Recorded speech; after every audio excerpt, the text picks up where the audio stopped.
પ્રવર્તમાન સંજોગ જે છે એના અનુસંધાને માનનીય આઈજીપી સાહેબ અને બનાસકાંઠા જિલ્લા પોલીસ વડા સાહેબે તમામ જગ્યાએ જે અસામાજિક તત્વો છે તેમજ જે મોડી રાત્રિના સમયે ગુનાખોરી કરવા માટે નીકળતા હોય છે તમામ ઉપર કડક એક્શન લેવા માટેની સૂચના આપેલી છે।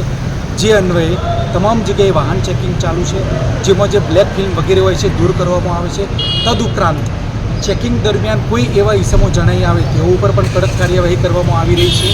તદુપરાંત લારી ગલ્લા હોટલ કે જે જગ્યાઓ ઉપર કોઈ એવી ગેરકાયદેસર પ્રવૃત્તિ જણાઈ આવે તો તેઓ ઉપર પણ કાર્યવાહી કરવામાં આવે છે।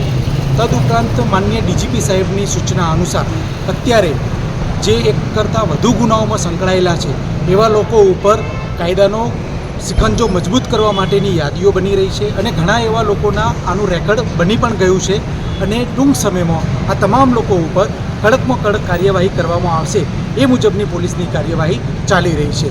તદુપરાંત એક નમ્ર અપીલ જાહેર જનતાને પણ છે કે તમારા ધ્યાન ઉપર કોઈપણ જગ્યાએ આવી અસામાજિક પ્રવૃત્તિ કે અયોગ્ય કામગીરી દેખાતી હોય તો તરત જ પોલીસનું ધ્યાન દોરવું, જેથી અમે લોકો હર હંમેશ એમના સહકારમાં હાજર છીએ।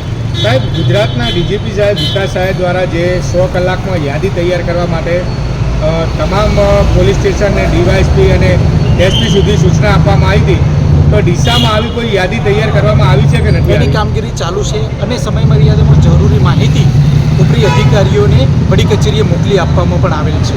Okay sir.